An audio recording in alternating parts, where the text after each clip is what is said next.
विश्वाला सुख शांतीचा संदेश देणारे तथागत भगवान गौतम बुद्ध बोधिसत्व डॉक्टर बाबासाहेब आंबेडकर यांच्या विचारांना व प्रतिमेस पंचाप्रणाम. आज दिनांक 14/9/2024. आजच्या दिवशी दिवंगत उपासक मधुकर दिवंगत उपासक सुधाकर रावसाहेब जोगदंड यांचा 3रा स्मृती दिन त्यांच्या कुटुंबियांनी त्यांच्या निवासस्थानी आयोजित केलेला आहे. या कार्यक्रमात उपस्थित सर्व उपासक उपासिका बौद्धाचार्य बालक बालिका तुम्हा सर्वांच्या परी मंगल कामना व्यक्त करून विधीला सुरुवात करत आहोत. सर्वांनी माझ्या पाठी बोलायचं आहे. हात जोडा. बुद्धं नमामि बुद्धं नमामि धम्मं नमामि संघं नमामि ओकास वंदामि वंदे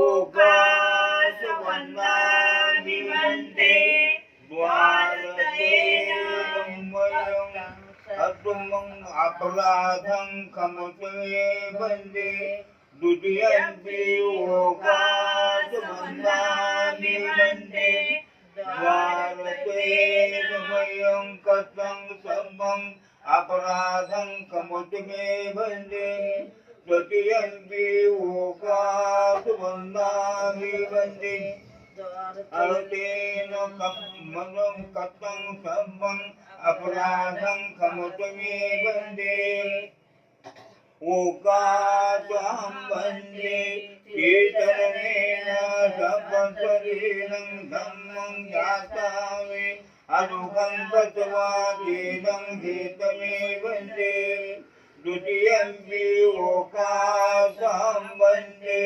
कीर्तनेन सपशरीरं धम्मं यासामि अनुगं गत्वा तेनं हेतमे वंदे तृतीयंपि ओकासं वंदे कीर्तनेन सपशरीरं धम्मं यासामि अनुगं गत्वा तेनं हेतमे वंदे वदामि तव देथ अहं वन्दे नमो तस्स भगवतो अरहतो सम्मा सम्बुद्धस्स नमो तस्स भगवतो अरहतो सम्मा सम्बुद्धस्स नमो तस्स भगवतो अरहतो सम्मा सम्बुद्धस्स नमो तस्स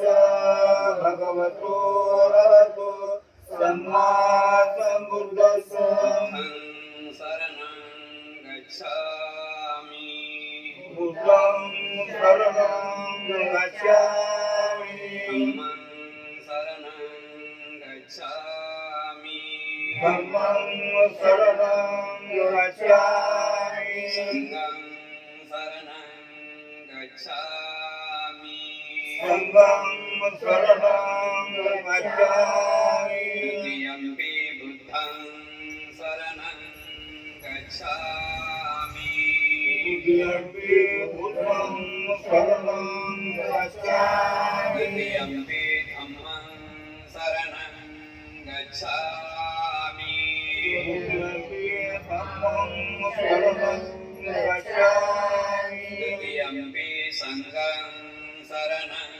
गच्छामि द्वितीयंपि संघं शरणं गच्छामि शरणागमनं सम्पूर्ण अहं वन्दे अनातिपाता वीरमणि शिखापदं समादयामि पाणातिपाता वीरमणि शिखापदं समादयामि अधिज्ञादाना वीरमणि शिखापदं समादयामि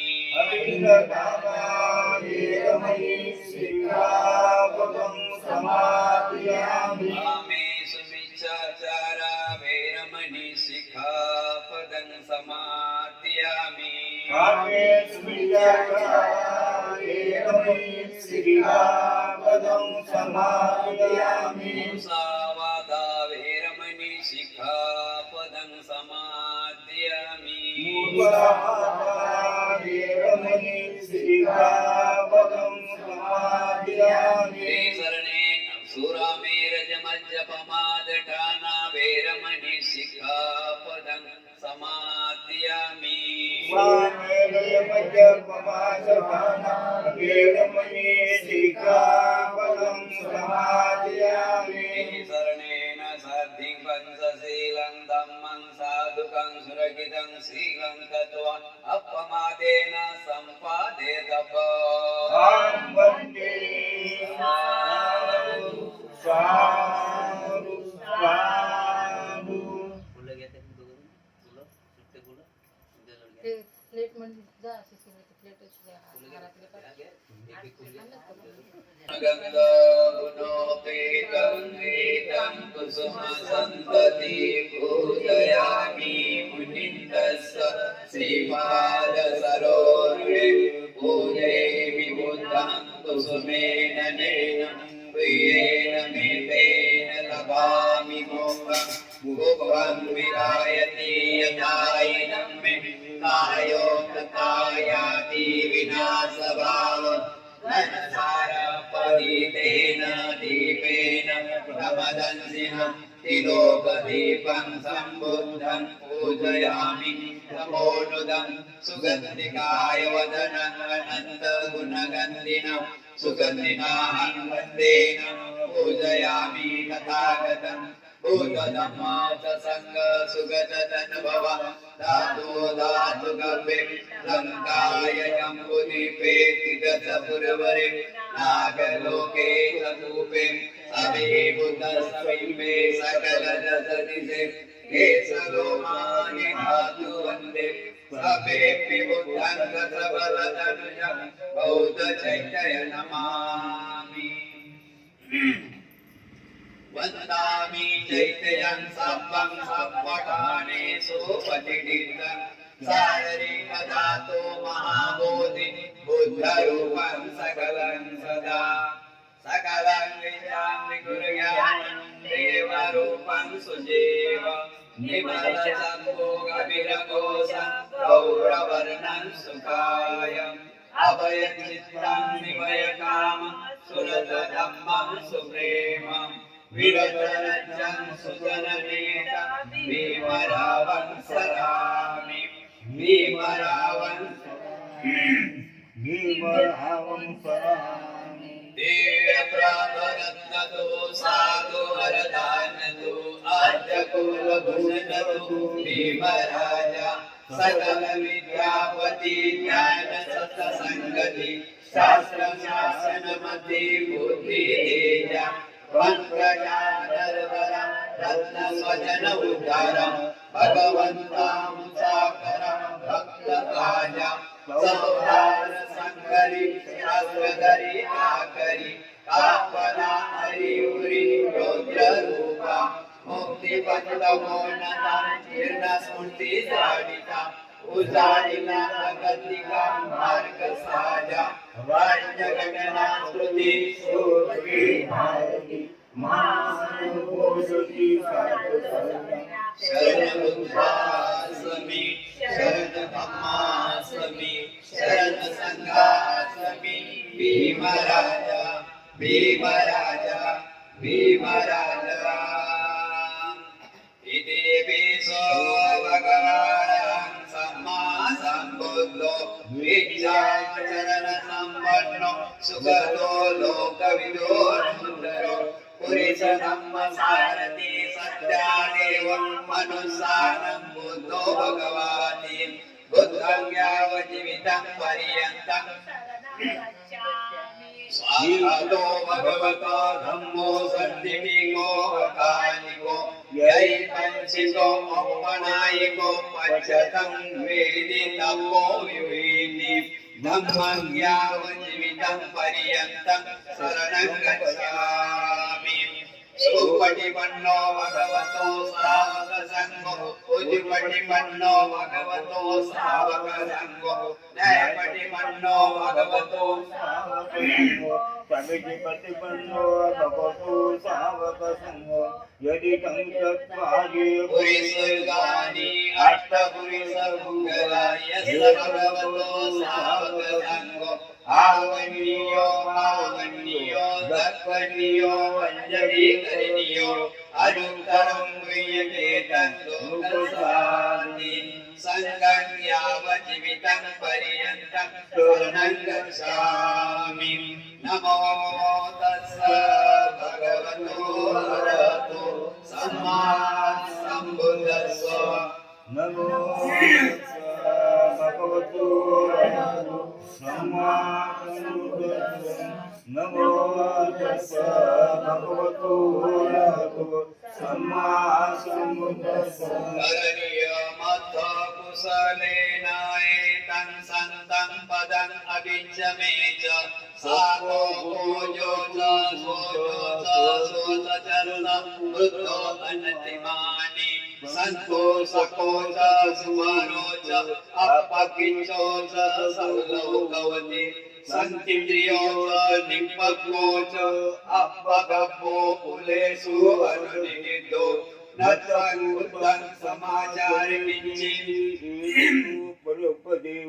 सुखिनो आखेविना वन्तु सभे सत्या भवन्तु ताम् यञ्चिञ्चीवानमुत्पत्ति तस्सावातावरावाहनमशेषा विभावाये महान्तावं पञ्चमारक्षका अनुगतुल्ला दिग्धावायेव अदिग्धा एतदुरेव सन्ति अविदुरे भूतावा सम्भवेशी वा प्रद्वेषत्वा भवन्तु सुखितं न परो परो निकुम्भिर्त नास्ति मयत्त कथचिन किञ्चित् व्यारोसनापटि गच्छय्य नास्ति मयच्च दुःखविषय्य मातायानियं पुत्रम् आयुषा एकभूतं मनुरगे एवं हि सर्वभूतेषु मानसं भावय परिमाणम् मे तत्स सर्वलोकस्मि मानसं भावय परिमाणम् उद्भ्रमतो च तिर्यास असम्बन्धम् अवैरङ्गसम्बन्धम् तीर्थं सरे निशिनो स्यानो वा यावतः विगतमेदो एतं सन्ति अनित्याय ब्रह्ममेतं विहारं निगमाम् दिग्गज अनुपगम्पा सिल्वादेशनेन सम्पन्नो कामेषु विनयेन नैजातु कामचय पुनरेति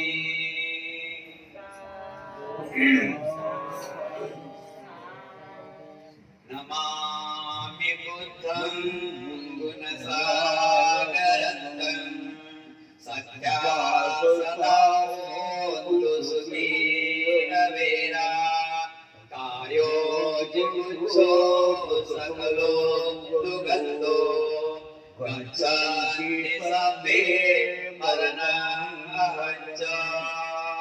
नमामि धम्मं सुखदेन देशितं सत्या सदा होन्तु सुखी अवेरा कायो जिमुच्छो सकलो दुगन्धो गच्छन्ति सभ्ये मरणं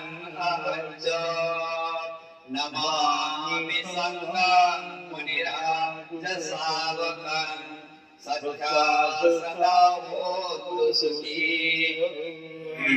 कायो दुःखो दुगन्धो गच्छन्ति सभ्ये मरणं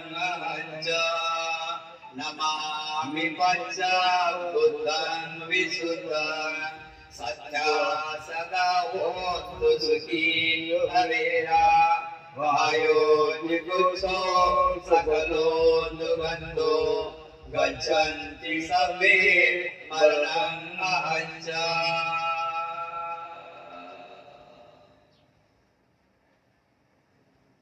पतित समुद्पायात पतित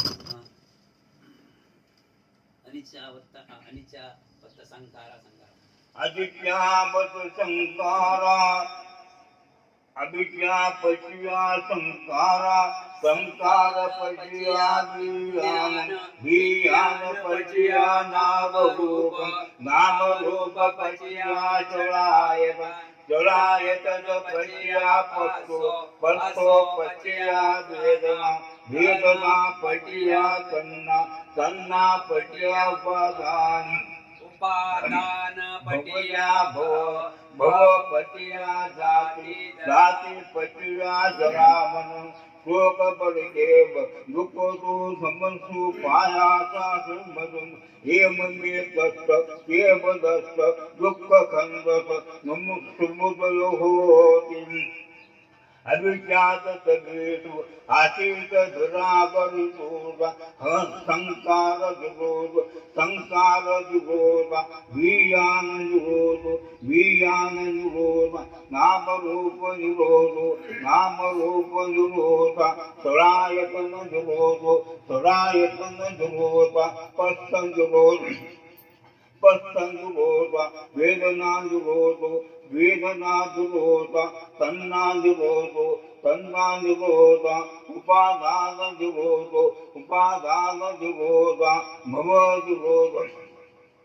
भव जुगोद जाति जुगोद जरा मरण शोक बलदेव दुख मनसु साप पायाचा निवृत्ती हे मंगे तस्त केवलस्त दुःख कंदस दुःख होती अनेक जाती संसारम संधादीठंगाये भगार गवेशंतु दुःखासाती पुन्हा कारक दुष्टोती पुन्हा गेहनुसापी सप्पाती ठातुका भग्गा हकूतं विटं कारक चिंतन कांतं नाम कयम जगाती साधु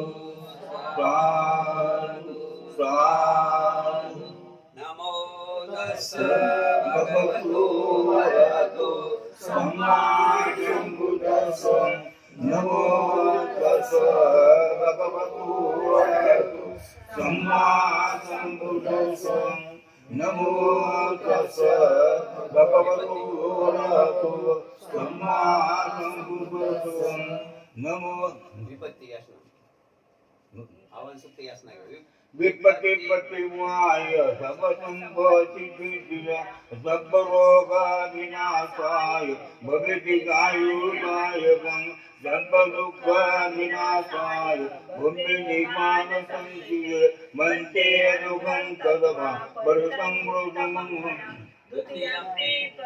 विपत्ति पटिविहाय सब संपत्ति सिद्धिया सब रोग विनाशाय भविदिगायुदाय सब दुख विनाशाय भविदिमान संचिय पंचे दुखं तदवा परितं मृदमं रामभाय सब संपत्ति दिया सब रोग विनाशाय भविदिगायुदाय सब दुख विनाशाय भविदिमान संचिय पंचे दुखं तदवा परितं मृदमं माझ्या पाठीमागं जोगदंड परिवार बंतेजी आज आम्ही आमचे कुटुंब प्रमुख दिवंगत सुधाकर रावसाहेब जोगदंड यांच्या तृतीय स्मृती दिनानिमित्त त्यांचे 4 महाभूत शांत होण्याकरिता आणि आम्ही जोगदंड परिवार आमच्या परिवारातील सर्व विघ्नाच्या नाशासाठी सर्व दुःख नाशासाठी सर्व रोग नाशासाठी सर्व भय नाशासाठी सर्व संपत्तीच्या लाभासाठी आणि निर्वाण प्राप्तीसाठी बंतेजी परित्राण पाठ बोलावा.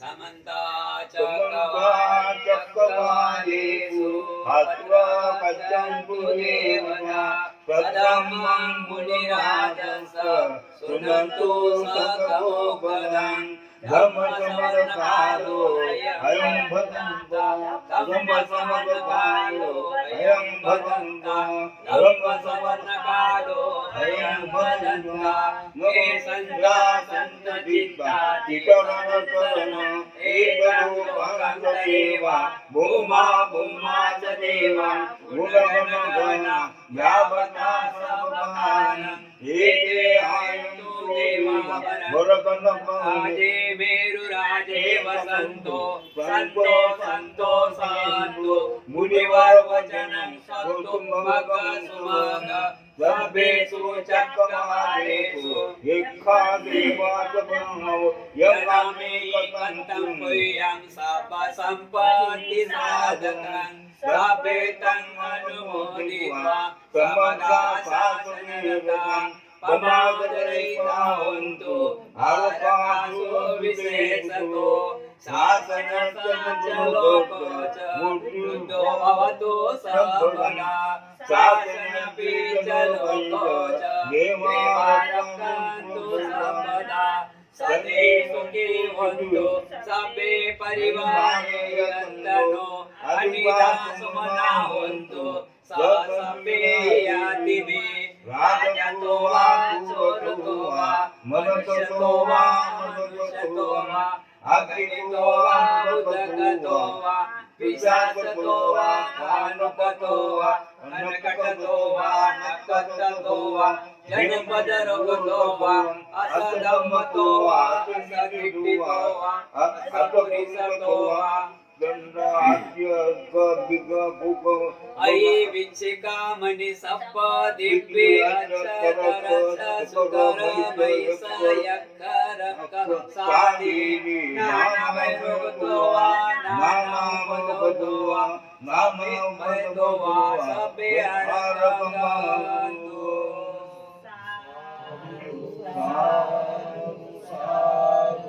तांबे घ्या तांबे जोड घ्या उलट असा दे टाका टाका बोलो आणि ते दोन्ही हाताने घ्या पाणी टाका त्याच्यावर माझ्या पाठीमाग मला जायचं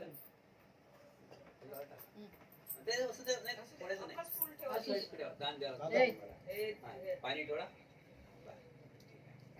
पाणी थोडं मध्ये ठेवा आणि त्या पैशावर पाणी थोडा दोन्ही हात माझ्या पाठी बोलायचं आहे योगदान परिवार ईदंनो यातिनो होतो सुखिता वंतो यातियो ईदंनो यातिनं होतो सुखिता वंतो यातियो ईदंनो यातिनं होतो सुखिता वंतो यातियो उन्नमे उदकं वट्ठ यथा निन्नं भवतति एवमेव इतो दिनं वेदानं उपकम्पति यथा परिवः परिपुरेतु सागरम् एवमेव इतो दिनं वेदानं उपकम्पति इच्छिदं पतितं तुयं क्षिप्पमेव समिज्यतो सभे पुर्यन्तु चित्तसङ्कल्प चन्द्रोपन्नारसो यथा आयुरायोग्य सम्पत्ति सख सम्पत्तिमेव च ततो निब्बान सम्पत्ति विनाते समिज्यतो अनिच्छावत् संखार उपागवैयदम्बिनो उपाजित्वा निरोचन्ति तेषामुपो समो सुखो. पूर्ण कळते का? ठीक आहे. ठीक आहे. तांबे सरळ पण ठेवा. तांबे सरळ करा. बरं. आणि त्याचे दान द्या मला. दान कळा. नंतर सरळ टाका. दान कळा.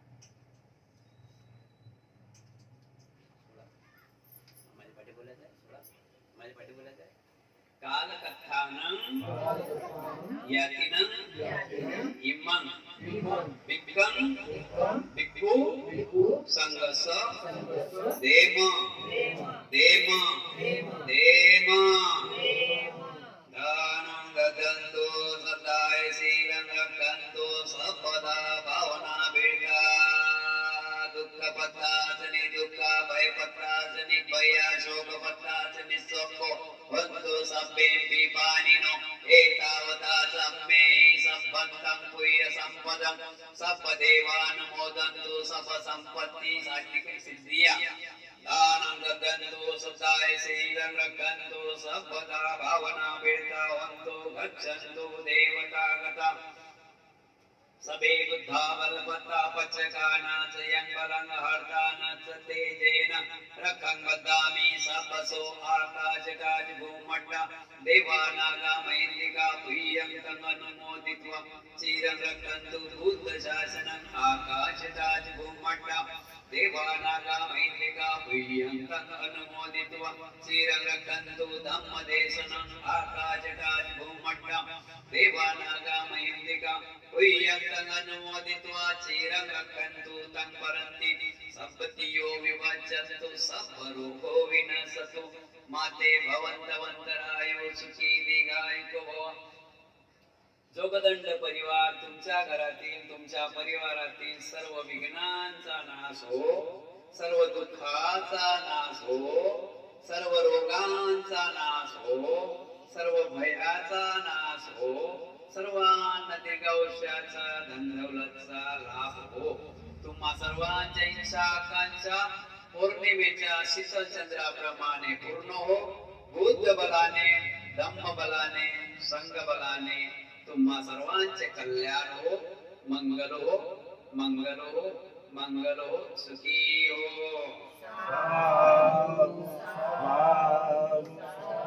बुद्धं नमामि, धम्मं नमामि,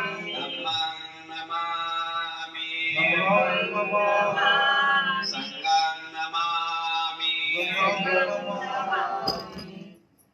सर्वांनी मोकळं बसायचं. थोडं धम्मदेश ना होईल. मोकळे बसायला हात सोडून द्या. हात खुर्ची करा. बसा मोकळे. बसा मोकळे. जागा आहे या थोडं. जागा आहे बरं. जागा आहे ना बाबा. तुम्ही वर बसले चालेल. जागा आहे ना. बरं बरं. तुम्ही जावा वरती बसा. मी करते ध्यान नाही आले आपण. सुट्टे जाय. मला सुख शांतीचा संदेश देणारे तथागत भगवान गौतम बुद्ध बोधिसत्व डॉक्टर बाबासाहेब आंबेडकर यांच्या विचारांना व प्रतिमेस पंचाम प्रणाम. आज या ठिकाणी म्हणजेच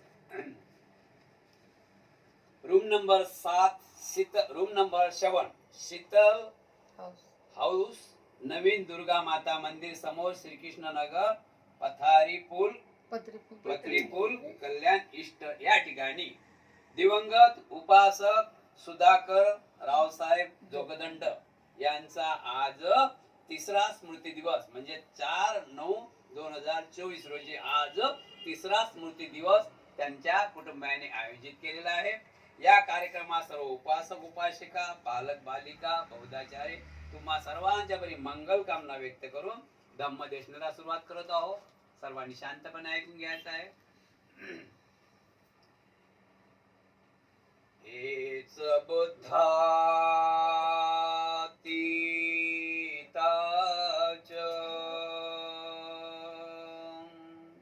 हेच बुद्धानागता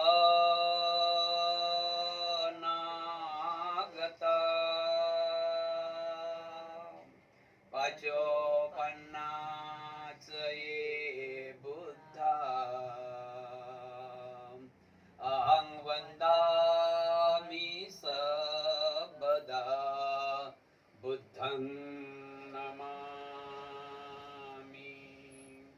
एष धम्मातीताच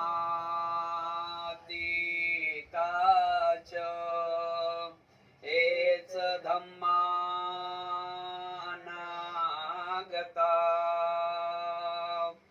पचोपन्नाच ये धम्मा अहं वन्दामि सर्वदा धम्मं नमामि एच संघातीताच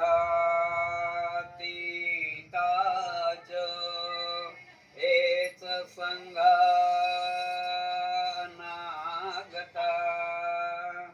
पचोपन्नाच ये संघा अहं वन्दामि सर्वदा संघं नमामि.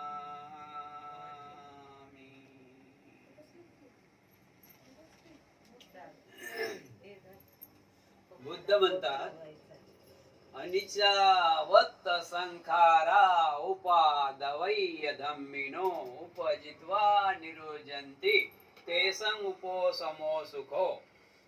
या पृथ्वीतलावर उत्पन्न होणे आणि नाश पावणे हा निसर्गाचाच नियम आहे.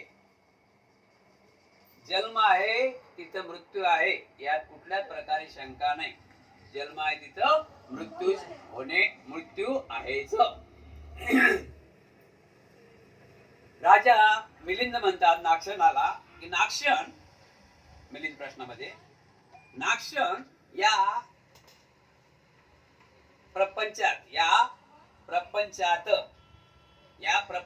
म्हणजे या गृहस्थी जीवनात या प्रपंचात सर्वच काही आहेत. हिरे, माणिक, मोती, रुपये, पैसा, अनेक रत्न आहेत. त्यानंतर जीव प्राणी आहेत. जीव प्राणी पण बघायला भेटतात. कोणी 2 पायाचे, कोणी 4 पायाचे, कोणी 6 पायाचे, कोणी बहु पायाचे. तसेच या हवेत उडणारे दिसतात. या हवेत उडणारे प्राणी सुद्धा आहेत. पृथ्वी तलावर या हवेत उडणारे प्राणी सुद्धा दिसतात आणि पाण्यामधले प्राणी सुद्धा दिसतात. जंगलातले प्राणी सुद्धा दिसतात. वाघ, हत्ती, घोडे, गाय, म्हैस, कोल्हा, ससा, हरण वगैरे वगैरे सर्वच काही दिसते. अनेक. आणि या ठिकाणी राजा होत आहे ते पण दिसते. गरीब आहे तो पण दिसते. श्रीमंत आहे तो पण दिसते. सर्वच काही दिसते. पण मिलिंद राजे म्हणतात की नागसेन, मला एक चक्कर आलाय, म्हणजे मला एक समजत नाही आहे की या जगामध्ये अशा कोणत्या वस्तू नाहीत. सर्वच तर आहे. काहीतरी वस्तू बाकी असतील ना. हिरे, माणिक, मोती, अनेक प्रकारचे प्राणी मात्र आहे. हिरे रत्न आहे, धान्य आहे, गहू, ज्वारी, तांदूळ, काहीतरी धान्य सर्व आहे. म्हणजे सर्व काही गोष्टी आहेत. पण मला असं वाटते नागसेन म्हणते काहीतरी या दुनियामध्ये कमी असायलाच पाहिजे काही. तर त्यावेळेस नागसेन म्हणतात की महाराज, या दुनियामध्ये 3 गोष्टी कमी आहेत. या प्रपंचामध्ये 3 गोष्टी जे साधू शकत नाही कोणी. 3 गोष्टी. तर 3 गोष्टी कोणतं साधू शकत नाही. तर त्यात पहिली गोष्ट सांगितलेली आहे की अजमर इथं कोणीच नाही. अजंबर इथं कोणीच नाही. आलं त्याला जाणे आहेच. अजंबर इथं म्हणजे म्हणतात ना, पट्टा घेऊन कोणी आलेलं नाही. आलं त्याला जाणेच आहे. आता आलं त्याला जाणे आहे तर जाण्यामध्येही आहे. मृत्यू एक अशी चीज दाखवलेली आहे. मृत्यूला गरीब नाही, श्रीमंत नाही, लहान नाही, मोठा नाही, राजा नाही, महाराजा नाही, फकीर नाही. मृत्यू हा येण्याचे आहे. जसा जन्म झाला रे माणसाचा, जसा जन्म झाला मानवाचा, तसा मृत्यू त्याच्या बाजूला आहे. मृत्यू त्याच्या बाजूलाच आहे, सावलीसारखाच आहे. पण तो आपल्याला दिसत नाही. आपण जन्माचा खूप आनंद मोठा करतो, पण मृत्यू त्याच्या बाजूलाच आहे. सावलीसारखा मृत्यू आपल्या सोबतच आहे. आपण कधी कधी बघत आहोत, कधी कधी बघतो की आईच्या हृदयात सुद्धा मृत्यू होते. 7 महिने 8 महिन्याचा असला आईच्या हृदयात सुद्धा मृत्यू होते. कधी मुलगा जन्माला आला, 1 वर्ष 2 वर्ष 3 वर्ष 10 दिवस पर्यंत जे काय ते मृत्यू होते. कधी तरुण होते मृत्यू होते, कधी म्हातारा होते मृत्यू होते. म्हणजे मृत्यू कधी होते सांगता येत नाही. आणि मृत्यू कधी होणार आहे, कुठं होणार आहे हे कोणी सांगता येत नाही. म्हणून कोणी अमर पट्टा घेऊन या जगामध्ये आलेलं नाही. आलं त्याला जाणेच आहे. कुठं मृत्यू होईल हे सांगता येत नाही. सोन्याचा पिंजरा करा, लोखंडाचा पिंजरा करा, भुयार घरात राहा, कुठेही राहा, पण मृत्यू तुमच्यावर टपलेला आहे. मृत्यू हा नेल्याशिवाय राहत नाही. म्हणून कोणी अमर पट्टा घेऊन आले झालेला नाही. इथं आलं त्याला सर्वाला जाणं आहे. दुसरं सांगितलेलं आहे बघा ना, आपल्या वेळाचं मृत्यूचं अजून एक गणित बघा. निसर्ग नियमानं मृत्यूचं गणित सांगितलेलं आहे की एक झाड आहे, एक झाड आहे, त्या झाडाला कवळे पानं आहेत. झाडाला कवळे पानं आहेत ना, ते कवळे पाने कधी कधी सुद्धा पडतात. वारं उदन सुटलं, काही तुटलं, गारवट आला, ते कावळे पानं पडवतात. त्याच्यानंतर काही पक्के पानं होतात, ते पक्के पानं तसंच राहतात. त्याच्यानंतर काही पिवळे पानं होतात, म्हणजे कच्चे पानं होतात पिवळ्या रंगाचे. ते पानं तुटून जातात, म्हणजे कच्चेही पानं तुटतात, कधी पक्केही पानं तुटतात, आणि कधी पिवळे झाले म्हणजे म्हातारपण झालं, ते तर तुटणेच आहे. अशा प्रकारे या निसर्गावरून मृताची व्याख्या दिलेली आहे की निसर्गात सुद्धा असं आहे. पानं पकले तरी पडू शकतात, पानं कच्चे आहे तरी पडू शकतात, आणि पानं पिकले तरी पडू शकतात. नाही, प्रत्येकाला कारण आहे, प्रत्येकाला कारण आहे. अशा प्रकारे दुसरं दाखवलेलं आहे, दुसरं दाखवलेलं आहे की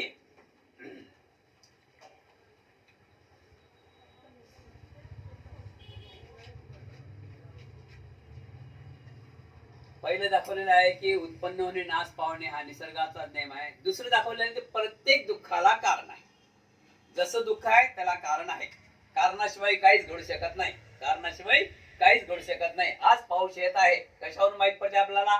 ढग आले माहित पडतात, आवाज येते माहित पडतात, त्यावेळेस आपल्याला वाटते की काहीतरी आता पाऊस येणार आहे. म्हणजे काय कारण कोणतं? तर आवाज येत आहे ढगाचा, आकाश भरलेलं आहे, त्यामुळे आपल्याला माहित पाहिजे कारण आहे. कारण कोणतं आहे? मग गरजा झाला ढगाचा म्हणजे पाऊस येणारचा, हे कोणी नाकारू शकत नाही. आणि तिसरं दाखवलेलं आहे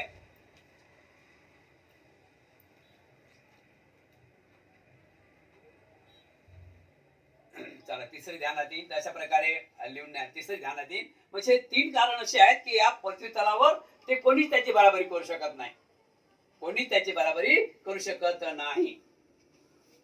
ते 3 गोष्टी नाहीतच, म्हणजे जन्म मृत्यू कोणाच्या हाती नाही, आलं त्याला जाणेच आहे, मृत्यू हा अट्टल आहे. अशा प्रकारे बुद्धाने व्याख्या दिलेली आहे. बुद्ध म्हणतात 4 आरे सत्य आहे. 4 आरे सत्यासाठी बुद्धांना एवढं गोष्ट ध्यानात घेण्यासाठी, एवढं आपल्यापर्यंत पोहोचण्यासाठी 6 वर्ष खडतर तपस्या करावी लागली. किती वर्ष? 6 वर्ष खडतर तपस्या करावी लागली. त्यावेळेस त्यांना हे ज्ञान प्राप्त झाली की 4 आरे सत्य, की जगामध्ये दुःख आहे, कोणी नाकारू शकत नाही. प्रत्येक दुःखाला कारण आहे, यात काही शंका नाही. जसं कारण आहे असं दुःख आहे. आणि तिसरा आर्य सत्य आहे दुःख निरोधागामी, दुःख निरोध. दुःख निरोध म्हणजे प्रत्येक दुःखावर उपाय आहे, प्रत्येक दुःखावर उपाय आहे, दवा आहे. आणि चौथा आर्य सत्य आहे दुःख निरोधागामी, म्हणजे प्रत्येक दुःखावर आपण ते टोटल दुःख आपल्यापर्यंत आलं नाही पाहिजे, याच्यावर बुद्धाने पंचशीलाची निर्मिती केलेली आहे, 10 पारमिताची निर्मिती केलेली आहे, अष्टांग मार्ग दाखवलेला आहे, अष्टांगिक मार्ग दाखवलेला आहे, अष्टशील दाखवलेला आहे. आपण या मार्गाने चाललो तर नक्कीच दुःखातून मुक्त झाल्याशिवाय राहणार नाही. आता हा या असा मृत्यू वयमान बघा काय झालं सांगण्यात म्हटलं येते की साहेब डबा घेऊन जात होते. यांची कहाणी थोडी मला पहिलेच माहिती आहे, डबा घेऊन कामावर जात होते. मग बघा ना, तर कधी डबा घेऊन कामावर जाते म्हणजे कुठे आजार नाही, काही नाही, आजार झाला तर काय वाटते माणसाला, पण डबा घेऊन माणूस कामावर जातात आणि बाजूनं ब्रिजवर चढत नाही तर खाली आपोआपच आण लागतं. म्हणजे काय तर काय की त्यांचं औषध ते आहे, तेवढंच औषध आहे, हे बाकी नक्की आहे. आज आपण आपले नातेवाईक आजारी पडले की या दवाखान्यातून त्या दवाखान्यात, त्या दवाखान्यातून त्या दवाखान्यात, त्या दवाखान्यातून त्या दवाखान्यात जातो, हे 100% खरं आहे.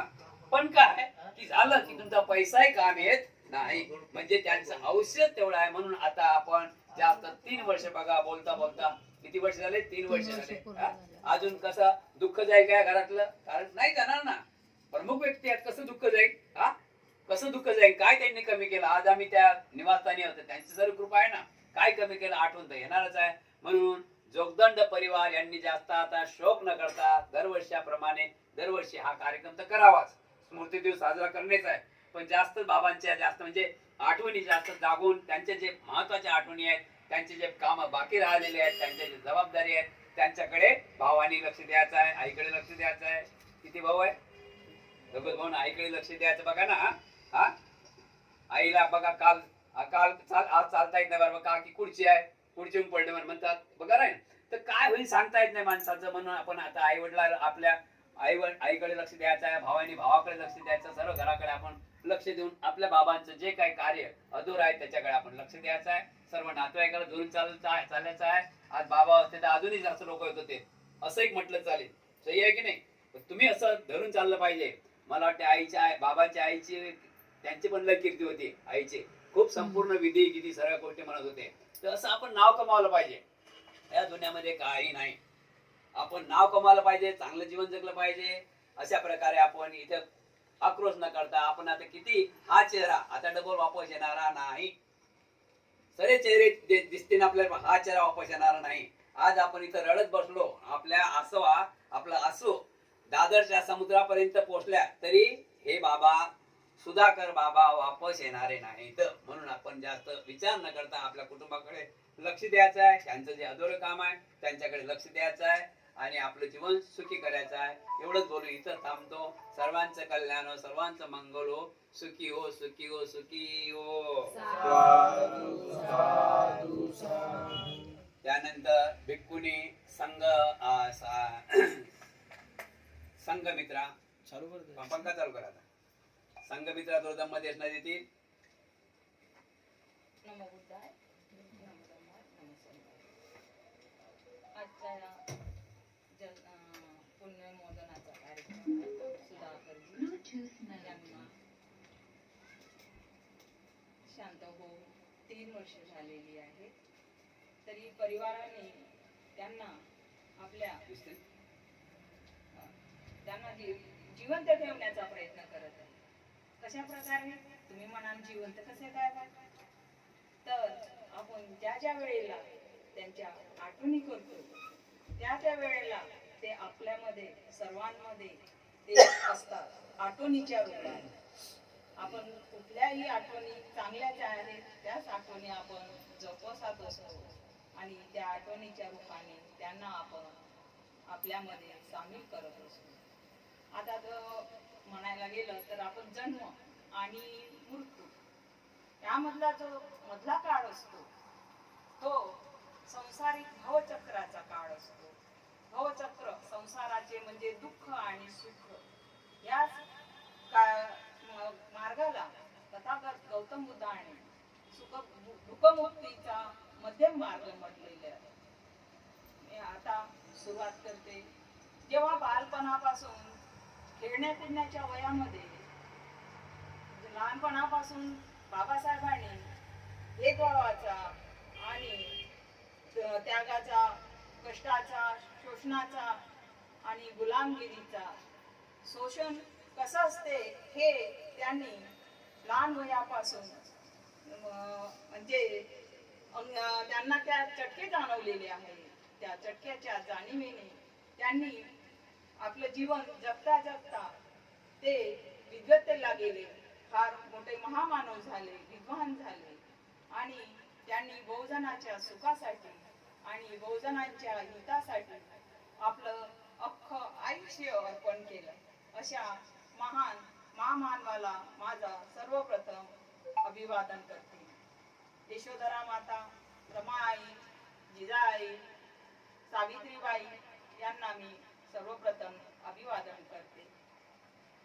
ब्रह्मांडाच्या सर्व निर्मितीचे विश्वनिर्मिते, तर्कज्ञानी, ज्ञानवंत, पहिले शास्त्रज्ञ, महाकारुणी तथागत गौतम बुद्ध ज्यांनी ह्या विश्वाला कसे जगावे समानतेचा मार्ग दिला, सुखाचा मार्ग दिला, असे आम्ही महान कारुणी तथागतांना सर्वप्रथम वंदन करते. जीवन हे असे आहे, ते कसे निर्माण होते? ह्या धर्तीवर येण्याआधी आपण कुठे असतो बरं, कुठून येणार आणि कुठे जाणार याचा शोध अजूनही लागलेला नाही.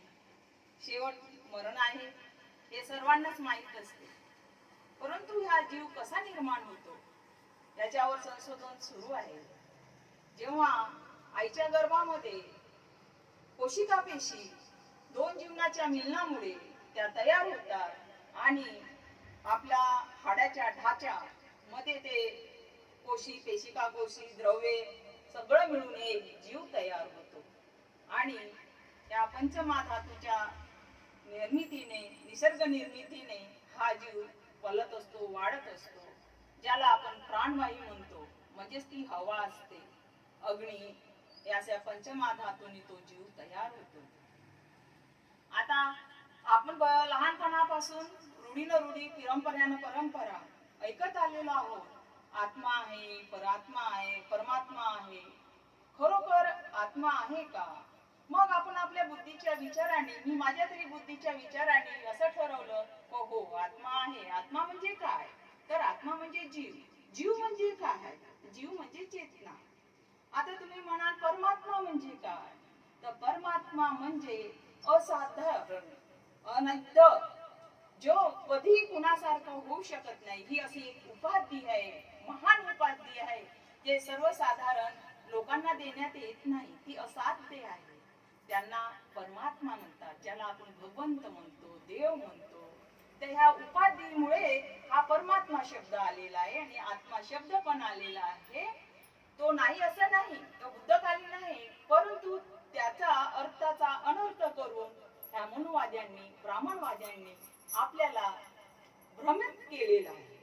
तर ह्या भ्रमामध्ये आपण न राहता, अंधश्रद्धेकडे न वळता, आपण बुद्धाच्या तत्वानी आणि बोधिसत्वाच्या विचाराने आचरण करायला पाहिजे, जेणेकरून आपलं जीवन विचाराने नेहमी सुखी होतं, अविचाराने नेहमी दुःखी होतं. ह्या जीवनामध्ये काही ठेवलेलं नसतं. आपण कितीही कष्ट करा, कितीही काही करा, परंतु आपल्याला ह्या कुटुंबामध्ये एखादा जीव आपल्यातून निघून जातो म्हणजे काय करतो, याला पण कारण असते आणि कारणाला घटना असते. घटना घडते तेव्हा कारण निर्माण होते आणि कारणाला निवारणही असतं. आता आपण जेव्हा जन्माला येतो, मग बालअवस्था होते, यौवन अवस्था होते आणि नंतर म्हातारपण येतं. तर म्हातारपणाच्या काळामध्ये आता घटना कधी घडेल याचं काही सांगता येत नाही. कधी दुर्घटना होते, कधी ऍक्सिडेंट होतो, कधी आजारी पडतो माणूस आणि त्यातून आपण मृत्यू पावतो. तर आजाराने जेव्हा मृत्यू पावतो, म्हातारपणी जेव्हा आपण मृत्यू पावतो, तेव्हा कोणत्या क्रिया घडतात आपल्या शरीरात?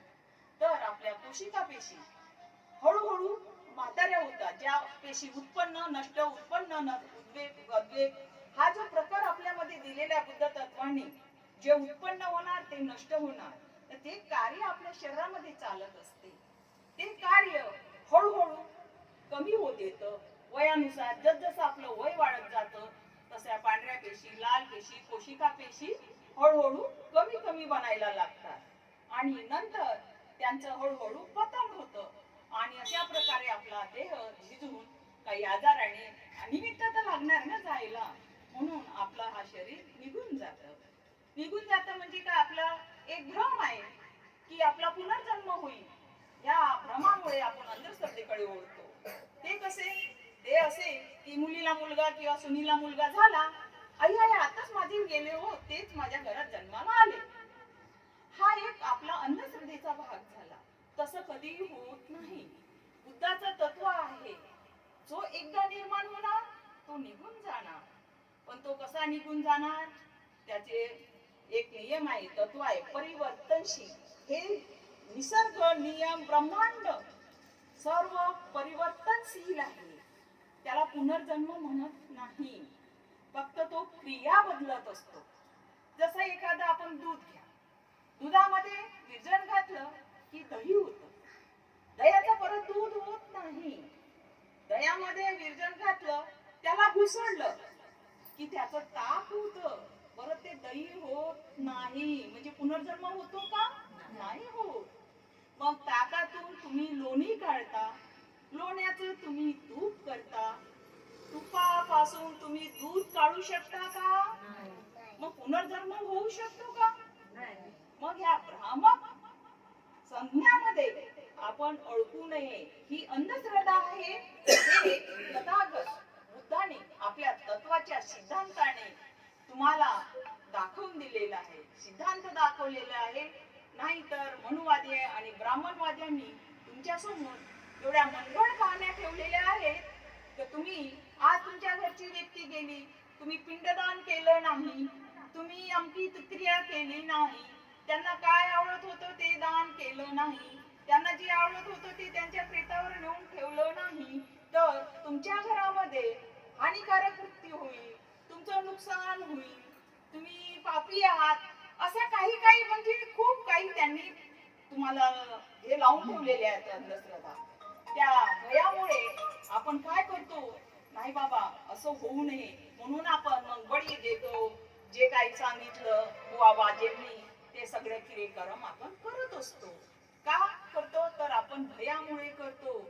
आपली आर्थिक स्थिती पण त्या एवढी नसते, कर्ज घेतो, आपण अधिक दारिद्र्याकडे जातो, गरीब होतो.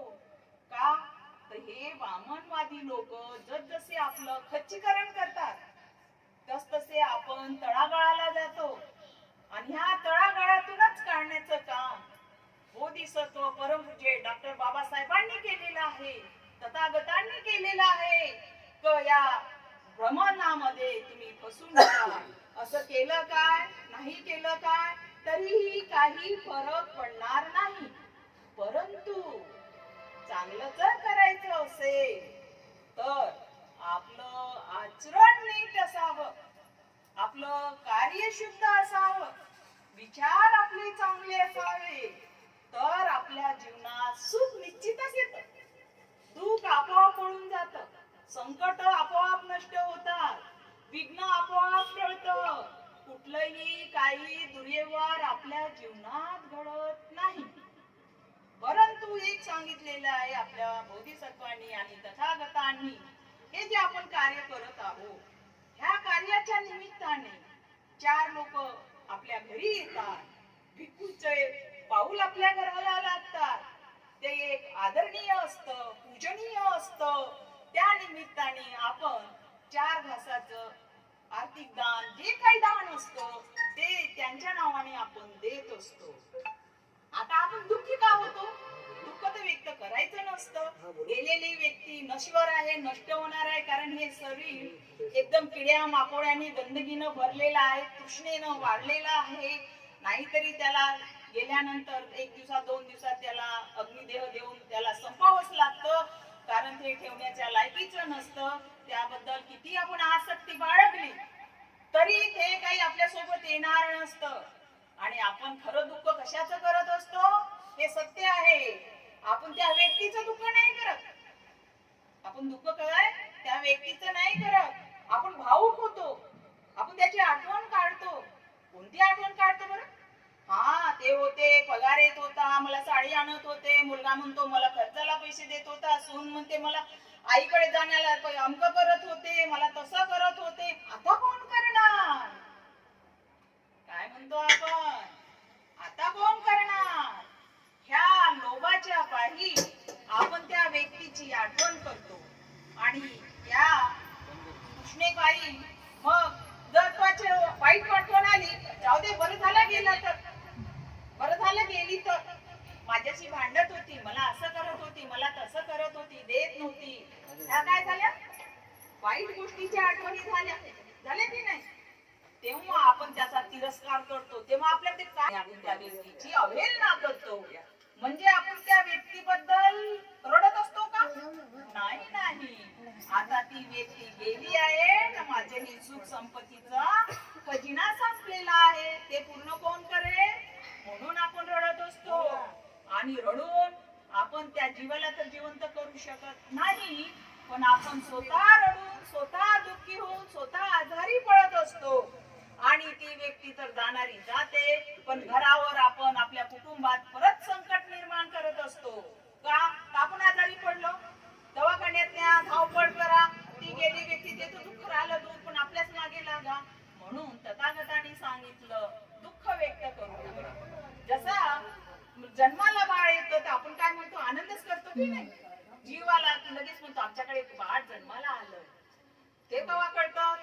जेव्हा आपण लिंग बघतो तेव्हा मग म्हणतो आपण मुलगी झाली, मुलगा झाला, तो नंतरचा प्रश्न आहे. परंतु कशी खुशीच करतो ना, पेळे वाटतो, अंक वाटतो. तशाच प्रकारे जरी ह्या भावना आपल्या आवक होतात, आठवणी आवक होतात, हे तर दुःख राहतं, तरी परंतु आपण दुःख किती व्यक्त केलं तरी जीव येत नाही.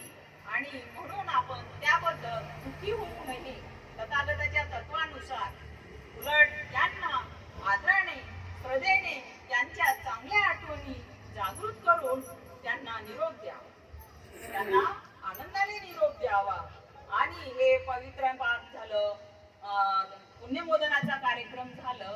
हा घेऊन आपण त्यांच्या आठवणींना उजाळा देतो. ते कार्य त्यांनी जर चांगलं कार्य केलं असेल तर त्यांचा निश्चितच सुगंध दाही दिशेला पसरतो. बरोबर आहे.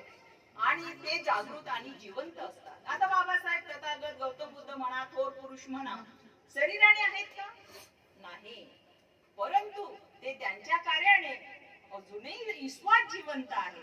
आपण तेवढे तर मान होऊ शकत नाही, परंतु आपण आपल्या ज्याही काही आपल्या संसाराच्या दृष्टीने छोटे मोठे का कार्य होईना आपण चांगले करण्याचा प्रयत्न करावा, जेणेकरून अकुशल कर्म आपल्या हाताने घडणार नाही अशी दक्षता घ्यावी आणि आपला घरातलं कुटुंब परिवार सुखी संपन्न व्हावा याच्याकडे लक्ष द्यावं. आज अ नावाची व्यक्ती गेली, उद्या बी ची जाणार आहे आणि आपणही जाणार आहोत. हा निसर्गाचा नियम आहे. हा कुणालाही टळला नाही आणि टळणार नाही. म्हणून तथागताच्या तत्वाने आणि बोधिसत्वाच्या विचाराने आपण चाललात तर निश्चितच दुःख हनन होतं, पतन होतं आणि नष्ट होतं आणि सुख समृद्धी ऐश्वर्य आपल्या घरात निश्चितच लाभ घेतो. भवतु सब मंगलं रक्षन्तु सब देवता बुद्धानुभावेन धम्मानुभावेन संघानुभावेन या रत्नाच्या बलाने सर्वांचं कल्याण होतं, मंगल होतं, सुखी होतं. एवढे बोलून मी माझ्या वाणीला इथे थांबवत आहे. वेळेअभावी मंगल हो, सुखी हो.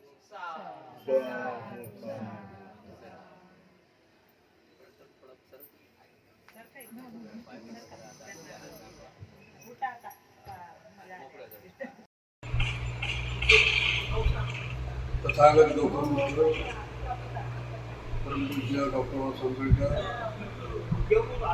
यांना वंदन करून आज या ठिकाणी माझे नवरे सुधाकर गौतम यांचा तिसरा स्मृतिदिन या ठिकाणी आज होत आहे. आदरणीय डॉक्टर धम्मवीर यांच्या मार्गदर्शनाखाली ब्रह्माचार्य केवळाप्रमाणे निधी आत्ताच या ठिकाणी झालेला आहे आणि हा तिसरा स्मृतिदिन आज आहे. हे सगळं पाहून 3 वर्षे कशी गेली. सुधाकर यांच्याशिवाय सुधाकर यांच्या घरातली सगळी मुलं आहेत, मुलगी आहेत, पत्नी आहेत, त्यांचे भाऊ आहेत, बहिणी आहेत, दोन्ही आहेत, आम्ही सगळे आहोत. या सगळ्यांना सुधाकर आमच्याकडे जाऊन 3 वर्ष झाले यावर विश्वास बसवतो. आज देखील आमच्या सोबत आहेत, आमच्या बरोबर आहेत, आमच्या समवेत ते आहेत. असाच तऱ्हेचा एक भास आम्हाला मिळू शकतो आणि सुधाकरची स्मृती, सुधाकरची आठवण सतत आमच्या मोह परिवारांच्या प्रत्येकाच्या मनामध्ये ही आहे. वास्तविक आता ज्यावेळी सुधाकर यांचं निधन झालं त्याच्या दुसऱ्या दिवशी माझा वाढदिवस होता आणि त्या वाढदिवसाला येण्याची तयारी देखील सुधाकरने केली होती. परंतु नीतीकडून काही चालत नाही, नीतीला ती मान्य नव्हतं आणि सुधाकर आम्हा सर्वांना सोडून या जगाला घेऊन या ठिकाणी आपला जो साधलेला चांगला संसार आहे तो आग्रह संसार या ठिकाणी घेऊन गेला. तर हे सगळं जरी असलं, दुःख प्रत्येकाच्या घरामध्ये प्रत्येकामध्ये असतं. दुःख पोचवायची ताकद प्रत्येकांना बुद्धांनी दिलेली आहे आणि तशी याक्षाने आपण बुद्धाकडे करतो की परिवारातील जे दुःख आहे ते पोचवण्याची ताकद सुधाकर नादेव. पण असं नेहमी म्हणतो त्याप्रमाणे सुधाकर त्यांच्या पश्चात त्यांची बहीण, त्यांचे भाचे, नवीन ज्या ज्या घरामध्ये सून आलेले आहेत त्या सर्वांनी या ठिकाणी सुधाकरचं स्मरण ठेवून आजचा त्यांचा स्मृतिदिन ठेवला. त्यांची सतत आठवण ते करतात. अशीच आठवण शेवटपर्यंत जे मनामध्ये तसंच ते राहावी आणि सुधाकर योगदान जे आमच्याकडून गेलेलं नाही त्याच्या स्मृती सतत आमच्या सगळ्यांच्या मनामध्ये राहते अशी अपेक्षा या ठिकाणी करतो आणि ओव्हर परिवाराच्या वतीने रिपब्लिकन पार्टी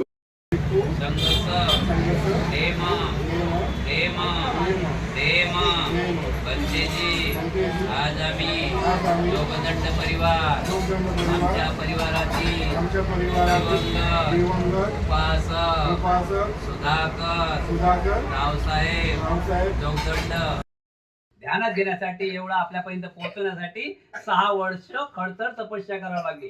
किती वर्ष? 6 वर्ष खडतर तपस्या करावी लागली. त्यावेळी त्यांना हे ज्ञान प्राप्त झाली की 4 आर्य सत्य की जगामध्ये दुःख आहे, कोणी नाकारू शकत नाही. प्रत्येक दुःखाला कारण आहे, यात काही शंका नाही. जसं कारण आहे असं दुःख आहे. आणि तिसरं आर्य सत्य आहे दुःख निरुदागामी.